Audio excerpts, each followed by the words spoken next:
Shalom, shalom bien-aimés. Nous bénissons le Seigneur pour cette grâce qu'il nous a accordée de passer ces moments à l'écoute de la parole de Dieu. Nous avons souvent rappelé que Paul avait dit à Timothée, jusqu'à ce que je vienne, applique-toi à la lecture, à l'exhortation et à l'enseignement.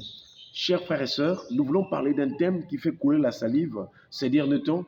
Et aussi, nous voyons que à cause de la mauvaise interprétation des Saintes Écritures, alors beaucoup commencent à se ranger d'une part et d'autres aussi se ranger d'autre part.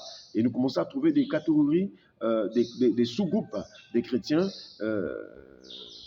dans lesquels nous voyons les uns croient à telle chose, les autres croient à telle autre chose. Alors, ce thème que nous voulons développer est intitulé « La dîme ».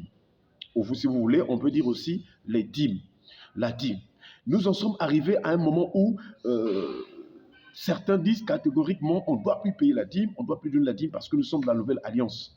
D'autres aussi, chers frères et sœurs, sont en train de dire que la dîme, c'est pour enrichir les pasteurs. Et donc, les uns ne donnent plus, mais les autres continuent à donner. Nous voulons voir par la grâce de Dieu quelques points sur la dîme. Alors, en premier lieu, nous voulons nous rappeler que la dîme a plusieurs appellations de la dîme. Dans la Bible, la dîme a plusieurs appellations dans la Bible parce que tout simplement, on tient compte des formes du donné, des formes de la manière dont on apporte la dîme. Et ça nous donne de comprendre qu'il y a plusieurs appellations, il y a plusieurs façons de donner la dîme. Alors, la première appellation que nous pouvons donner, la dîme ou le premier moyen, c'est l'apport. La dîme est un apport. La dîme est quelque chose qu'on apporte. Un apport, c'est ce qu'on apporte. C'est un bien apporté, c'est ce qu'on appelle un apport. Donc la dîme aussi, nous devons la comprendre comme un apport. C'est quelque chose que nous apportons à Dieu.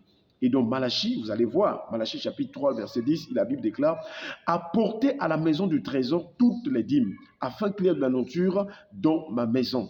Mettez-moi de sorte à l'épreuve, dit l'Éternel des armées, et vous verrez si je n'ouvre pas pour vous les écluses des cieux, si je ne réponds pas la bénédiction en abondance. » Voyez-vous, dans ce texte, la Bible nous montre que la dîme, c'est un apport. C'est quelque chose qu'on apporte à Dieu. Donc, lorsque quelqu'un apporte quelque chose à Dieu, on peut aussi appeler cette chose la dîme, parce que c'est un apport. Que Dieu vous bénisse.